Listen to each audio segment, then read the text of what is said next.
ലോക തബ്ലീഗ് സമ്മേളനം നടക്കുന്നിടത്ത് ഞാൻ ചെന്നു. 20,000-ഓളം മുസ്ലിങ്ങൾ തബ്ലീഗുകാർ പങ്കെടുക്കുന്ന മഹാസമ്മേളനം, അതും അമേരിക്കയിലല്ലേ. 100 ചില്ലും രാജ്യങ്ങളിൽ നിന്നും പ്രതിനിധികൾ പങ്കെടുത്ത ആ ഒരു സമ്മേളനത്തിന്റെ സാക്ഷ്യം വഹിക്കാൻ എനിക്ക് കഴിഞ്ഞു.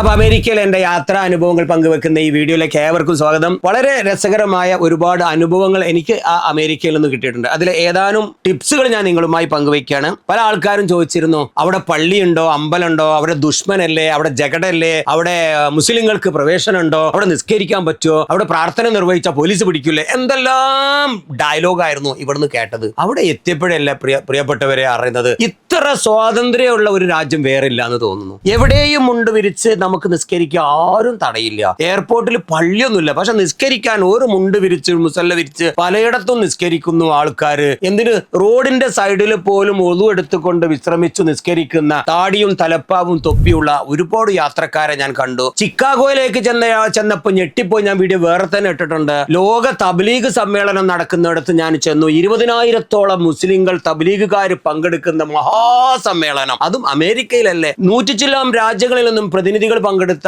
ആ ഒരു സമ്മേളനത്തിന്റെ സാക്ഷ്യം വഹിക്കാൻ എനിക്ക് കഴിഞ്ഞു. ഒരുപാട് പള്ളികൾ ഞാൻ കണ്ടു, ഒരുപാട് അമ്പലങ്ങൾ കണ്ടു. ന്യൂയോർക്കിന്റെ ഒക്കെ ഒരു പ്രത്യേക ഏരിയയിൽ കൃത്യമായ അമ്പലവും നമ്മുടെ നാടിനെ പോലെ അവരുണ്ട് അലങ്കരിച്ച ടെമ്പിൾസ് ഉണ്ട്. ആൾക്കാർ വന്ന് ആരാധിക്കുന്നു, പോണു. ചർച്ചുകൾ ഇപ്പുറത്ത്, പള്ളി ഇപ്പുറത്ത്, അമ്പലം ഇപ്പുറത്ത്.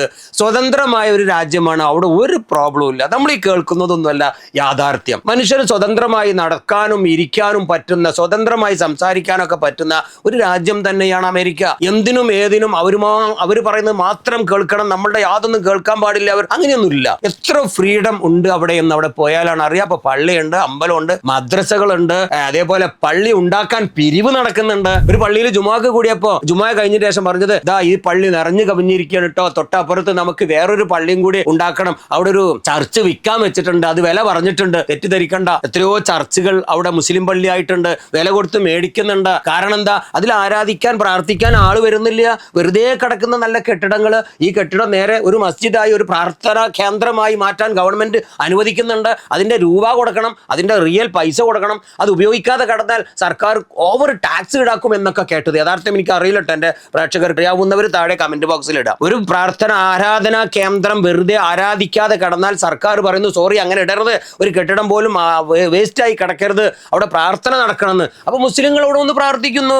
ചർച്ചിൽ മുസ്ലിങ്ങൾ പ്രാർത്ഥിക്കണത് പള്ളിയാക്കണം, പള്ളിയാക്കി വഖഫ് ചെയ്യണം. അതിന് അവർ തയ്യാറാണ്, അവർ കൊടുക്കാനും തയ്യാറാണ്. അങ്ങനെ ആ പള്ളിയിൽ അനൗൺസ് ചെയ്തു, തൊട്ടടുത്തുണ്ട് ഒരു നല്ലൊരു ചർച്ചാണ്. ഞങ്ങൾ പോയി നോക്കി, വില പറഞ്ഞിട്ടുണ്ട്. പ്രിയപ്പെട്ടവരെ, കാശ് ഒരുപാട് വേണം, നിങ്ങളുടെ ഉദാരമായ സംഭാവന ചെയ്യണം എന്ന് പറഞ്ഞ് അവിടെ പിരിവ് നടത്തുന്നു.